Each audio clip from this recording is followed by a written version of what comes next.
What's up everyone, Arctic here, providing a product review for the Kontrol Freek, FPS Freeks, and Speed Freeks. These are $9.99 on KontrolFreek.com. I primarily use mine on the Xbox 360, as you can see by the Xbox 360 controllers, although they can be used on the PS3 and the PS3 controllers. Today I'll be discussing the design and durability, my playtest experience, pros and cons, and who should buy this particular product. We have very simple packaging here. The FPS Freeks, this just pops open, no tape, no nothing, and you can take them out. Same thing with the Kontrol Freeks, or I'm sorry, the Speed Freeks. You just pop them off and take them out. I did not use these that much because I do not have very many racing games, but racing guys out there, you might be interested in this product. The design, the FPS Freeks have a slightly raised length on the thumbstick. As you notice that my leverage here, it's very close. As you can see that. Once you pop these on, and they pop on relatively easy, you just press them down on each stick like so. Push it down, you can hear it click or snap. And now you'll notice my elevation is raised. That was probably the hardest thing to get used to adjusting to with these. They add kind of leverage when you're aiming. It's supposed to increase it according to Kontrol Freeks. It adds leverage, improving about 40%, and minor adjustments, making small kind of, I call them twitch shots, or just snappier movements with your analogs. One of the biggest gripes I have with the standard Xbox 360 is the number of grips, and I will show you on this controller. Zoom in just a little bit.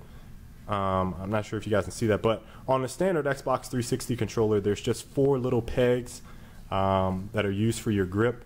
These actually have 12. So there's a lot more grip on these when you're holding them with your thumbs and you're using them, so your thumbs do not slide off as much.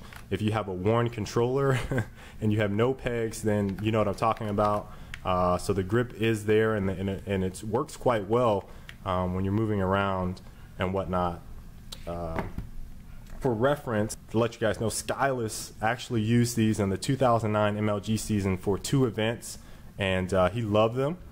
So, you know, they can be used for competition, which is, you know, they're primarily targeted for people that use shooters, for the FPS Freeks, although you can use them for any game. And I've been playtesting this for probably about 30 total hours. I played on Battlefield some. Monday Night Combat, I played a few games with it. And I've used it in the past on Gears of War.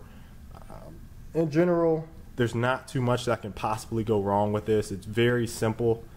If anything, when you're putting these on and popping them off, you might be able to snap one of the pegs, but again, that's an extreme case. I did not have any issues with this thus far,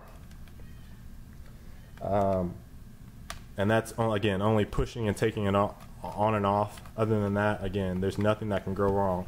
On the Speed Freeks, however, because these adjust, and I'll take one out for you, show you how they slide on, but because these actually flex, if you catch this the wrong way, you can bend this, and I think if you bend it too far, it could snap or become you know, not useful. You really only need one when you're playing a racer, but they provide 2.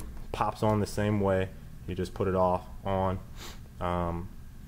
and all it does is it's supposed to basically keep your thumb from falling off while you're driving in racing games, and it's supposed to be able to increase your advantage when you're turning and taking turns. Again, I don't play that many racers, but that's what they're used for. Or the biggest adjustment that I had to make was the height difference. Other than that, it took me maybe a few hours to get used to it. And I noticed an immediate difference when I was playing on a higher sensitivity versus a low sensitivity. The lower sensitivity, I did not really notice any differences in my aiming or precision. When I put it on high sensitivity, the leverage from the added height you kind of noticed a bit of more of a difference with your aiming. So if you're playing Call of Duty or Halo, and you're using maybe a sniper or something like that, and you need quick movements, it's very good. Did not fix slow turn again. So if you guys know about slow turn, I've talked about it in a few videos. This does not fix slow turn. And with this controller, this is actually a no slow turn controller. It would actually be a lot better on this with the Kontrol Freeks versus a standard Xbox 360 controller. So that's one thing to think about in case you guys are wondering. It does not fix that problem. Pros and cons. The biggest advantage to these is that they're really inexpensive. At $9.99, you can't really go wrong with these. So if you have an issue where you think you can't afford it, I mean, $10 is not a whole lot for these two analog sticks. Outstanding grip on both the analogs. It doesn't really matter which one, you can flip them. They're the same out of the box. Speed Freeks, again, there's really no advantage as far as grip goes, but it does keep your thumb from sliding off if you're playing a racer, sliding off that analog there. On the FPS Freeks, they can increase the sensitivity or your aiming and precision at a higher sensitivity, so that is a plus. Con, there's not really much of a change. Again, this is not really a big negative, but for these, there's not much of a change in accuracy at lower sensitivities. You will not notice a big improvement. And for the Speed Freeks, I really do not see the advantage of these that much. Your thumbs, and I played a lot of racers back when I was younger, Gran Turismo in particular, and I played a little bit of, what's the name of that game? Just came out. Anyway, I played a little bit of racers. I played Gotham Racing a little bit on the Xbox 360. I did not have any problems with my thumb or precision of slipping off the control. So I don't really see the use for this. So, you know, I don't really see it as a necessity. These, on the other hand, definitely made an improvement. Who should buy this? I think if you're interested in first-person shooters, mainly Call of Duty, Halo 3, Gears of War, you will notice a difference in the your performance as far as accuracy goes with these analog add-ons. If you play shooters at a high sensitivity, or you play games that are sensitive to motion, you might also like these.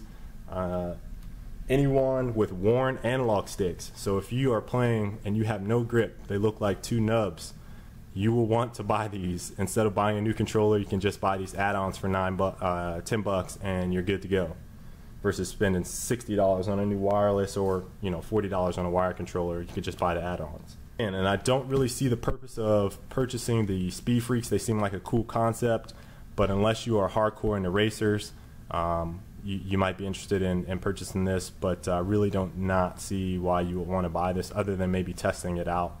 Don't really see the need to have this. So this has been Arctic with the product review of Kontrol Freek, FPS Freek, and the Speed Freek. If you are interested in purchasing those, you can check the links in the comment section below, in the video description rather. Leave some feedback on, you know, what you think about the Kontrol Freeks. If you actually have a pair, let me know what you think about them. And till the next time, guys. Deuces.